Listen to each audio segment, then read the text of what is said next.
Tim Walz finally picked up the phone. He spoke to President Trump.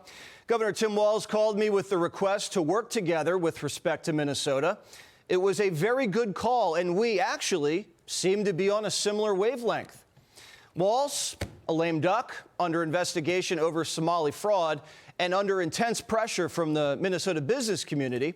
He can't afford to have George Floyd-style riots again. The president hopes he and Walz can work together.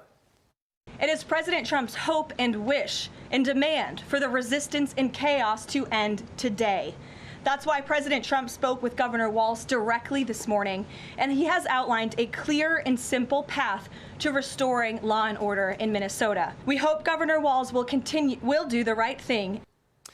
The president is shaking up personnel, dispatching border czar Tom Homan to Minneapolis and Chief of Border Patrol Greg Bavino, who had been providing backup to ICE, will be going back to the border.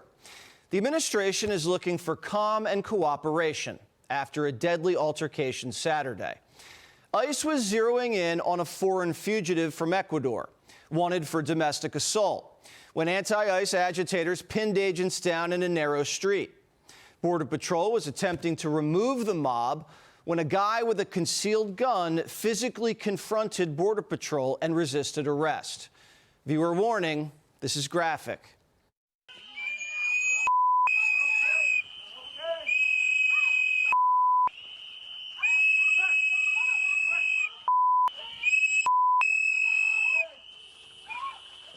Get the people!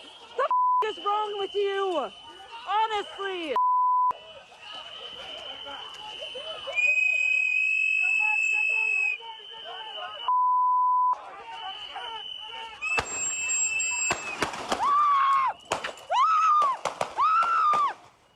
The shooting's now under investigation, and body cameras are being reviewed. When Alex Pretti approached the agents, he was packing a fully loaded 6-hour 9mm handgun with 2 full mags. He did have a concealed carry permit.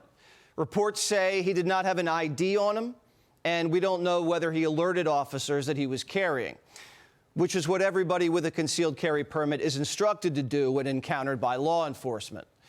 Resisting arrest with a loaded gun is incredibly dangerous. Video of the shooting shows agents yelling "gun, gun, gun" during the struggle. One video is believed to show an agent removing Alex Pretti's weapon before the shooting, but it's still unclear. DHS is investigating whether Alex Pretti's gun may have accidentally discharged. This particular pistol has a history of accidental misfires that may have triggered Border Patrol to defend themselves with deadly force. It's a very loud, violent, and chaotic scene. And these are the types of things that happen, unfortunately and sadly, when you bring a loaded gun to a dangerous immigration raid, confront agents, and resist arrest. We wish it hadn't come to this. Lawyers will be determining whether the shooting was justified, but the Minneapolis police chief doesn't care. Even if there is an investigation that ultimately proves that at the time of the shooting it was legally justified, I don't think that even matters at this point, because there is so much outrage and concern around what is happening in the city. People have had enough. Immediately after the shooting, anti-ICE activists descended onto the scene and made mayhem. Go. Hey!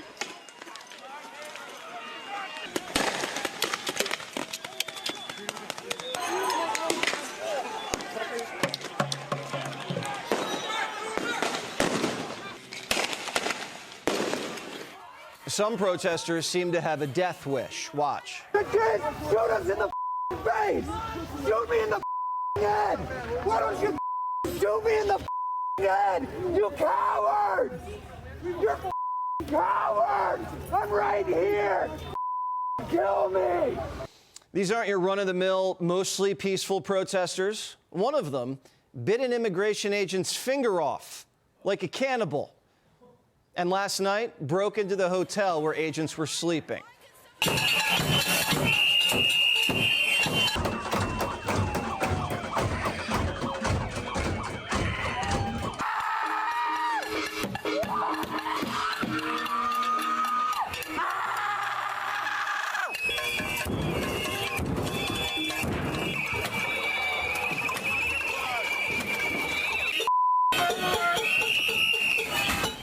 The Minneapolis mob is now pulling a Chaz and barricading themselves with dumpsters into no-go zones. The governor, who has not made any effort to chill out his citizens, told them to choose a side like it was the Civil War. What side do you want to be on? The side of an all-powerful federal government that can kill, injure, menace, and kidnap its citizens off the streets?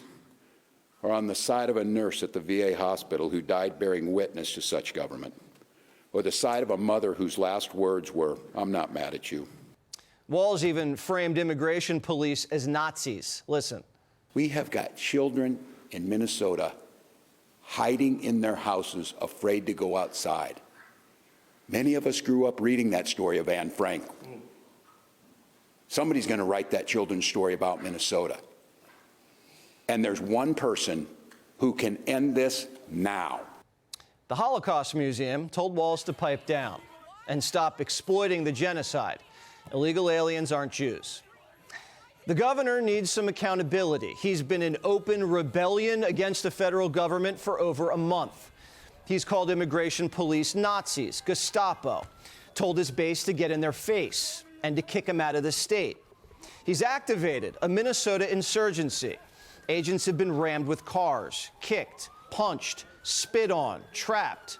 Their cars have been looted, and ice balls and fireworks have been hurled at their heads.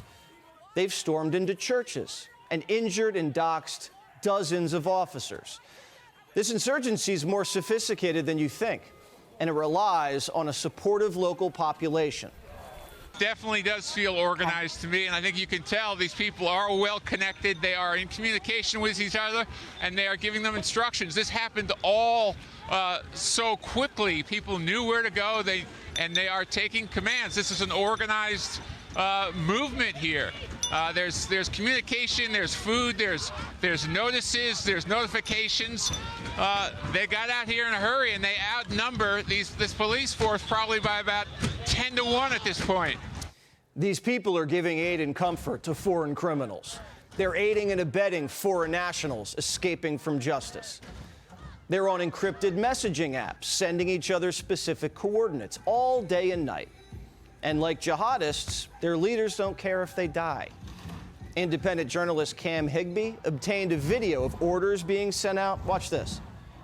The person that just asked for a plate check a minute ago that said 218. Yeah, it's a white Chevy truck, pickup truck. Thank you. If you can get documentation, video, or photos of that plate on that car, we can document. Thank you. Moments before Alex Pretti was shot, this underground resistance was calling in for backup, documenting plates and vehicles. Alex Pretti appears to be a member of this Minnesota Ice Watch. The group's mission is to swarm immigration police and prevent them from arresting dangerous Biden migrants, blocking them in with cars and physically interfering in arrests and crowd control. This movement is lethal to the country and also suicidal. You wouldn't do this with FBI agents or marshals or the NYPD. The consequences would be deadly.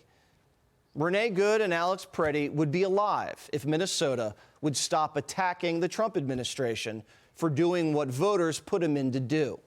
Nobody in the White House, including President Trump, wants to see people getting hurt or killed in America's streets. This tragedy occurred as a result of a deliberate and hostile resistance by Democrat leaders in Minnesota. Obstructing federal law enforcement and inciting violence against officers is wrong and illegal.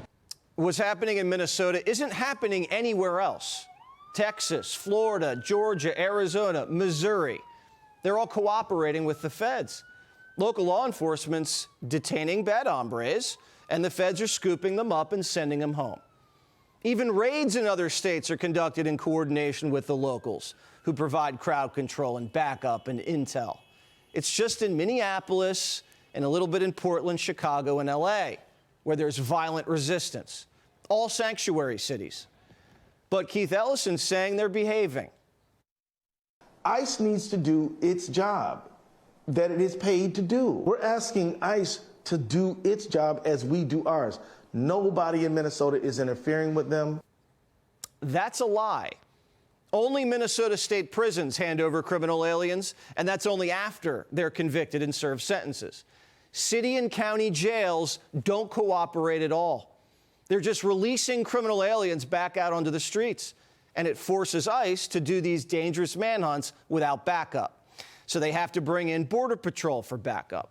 And Border Patrol doesn't usually work cities. They work deserts. Look at this poll from over the summer. Majority of the country, 65% actually, are against sanctuary cities. 70% of the country says the locals should be cooperating with ICE. This isn't even a partisan issue. Just a small minority who are sacrificing lives to keep criminal aliens in their cities. These blue city streets are mobilizing like it's war. Want even more Fox News on YouTube? Become a Fox News Patriot today. Click join to find out how.